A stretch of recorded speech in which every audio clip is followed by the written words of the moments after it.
Bitcoin කියන දේ තියෙනවා. ඒක අනිවාර්යෙන් හිඟයි. රටවල් දෙකක් තියෙනවා ඉන්වෙස්ට් කරනවා. ඒක කාටවත් කන්ට්‍රෝල් කරන්න බෑ. බිට්කොයින් මිලදී බිට්කොයින් ගන්න පුළුවන් මයින් කරලා හරි ප්‍රයිස් එකක් දීලා හරි. ඊට වඩා දැන් යන මාකට් එකට වඩා ප්‍රයිස් එකක් දීලා තමයි බිට්කොයින් ගන්න පුළුවන්. මයින් කරලා අපිට අලුතෙන් බිට්කොයින් හදන්න පුළුවන්. එහෙම නැත්නම් කවුරු හරි මයින් කරලා ගත්ත එක අපිට මිලදී ගන්න පුළුවන්. හරිද? ඔය දෙක තමයි තියෙන්නේ. එකක් තමයි තුන්වෙනි එක තමයි මේ අසාර්ථක දැනට ඇත්තටම ප්‍රූව් කරලා නැති එක තමයි බිට්කොයින් සිස්ටම් එකට ඇටැක් කරන්න පුළුවන්. ඇටැක් කරලා බිට්කොයින් සිස්ටම් එක රවට්ටලා නැත්තම් ඩවුන් කරලා ඒක ටේක් ඕවර් කරන්න පුළුවන්. ඒක කොහොමද එහෙම කරන්නේ? එහෙම කරන්නේ බ්ලොක්චේන් එකටම ගහන්න එපා.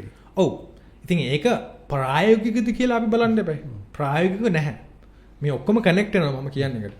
ප්‍රායෝගික නැහැ සංජය. මොකද 151කට වඩා ඒක තියෙන රූල් එකක්.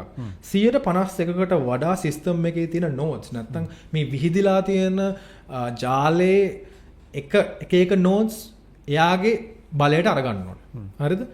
ඒ කියන්නේ මම උදාහරණයක් විදිහට කිව්වොත් මේක ලේසියෙන්ම දැනට තියෙනවා කියන්නේ 100ක් සර්වර් 100ක නැත්තම් ඉන්ඩිවිජුවල් නැත්තම් එක නෝඩ්ස් 100ක මේ ජාලය හැදලා තියෙන කම්පියුටර් 100ක් එකතු වෙලා. ඒ 100ට 51ක් 49ක් නැත්නම් 50ක් කරන්න තව 101ක් ඇඩ් කරන්න ඕනේ ඒකට.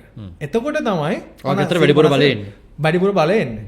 ඒ 100 අපි වැඩ කරන්නේ 100ක් එක්ක නෙමෙයි.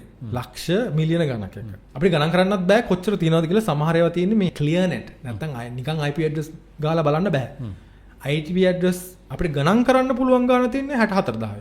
වැඩි ප්‍රමාණයක් තියෙන්නේ සංග වෙලා.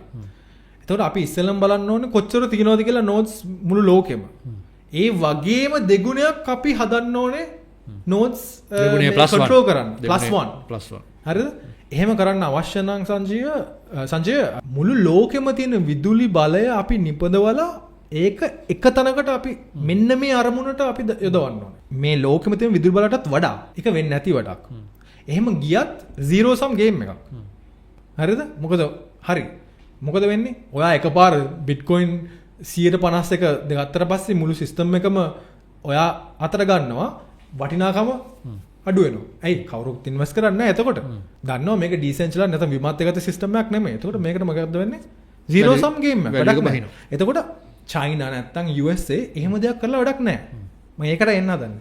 එතකොට මොනවද ඔප්ෂන් දෙක තියෙන්නේ? එකක් තමයි බිට්කොයින් මයින් කරන එක. දෙවෙනි එක තමයි මිලදී ගන්න එක. already two nation states කරලා තියෙනවා.